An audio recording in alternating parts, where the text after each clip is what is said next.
অবশেষে এইমাত্র প্রকাশ পেল শাকিব খান ও তানজিন তিশার প্রথম রোমান্টিক গান। শাকিব খান ও তানজিন তিশাকে রোমান্টিক গানটিতে দুর্দান্ত লাগছে। ভক্তরা অনেক বেশি এক্সাইটেড এই জুটিকে নিয়ে।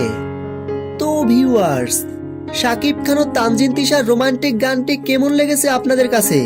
ভিডিওর নিচে কমেন্ট করে জানিয়ে দিন।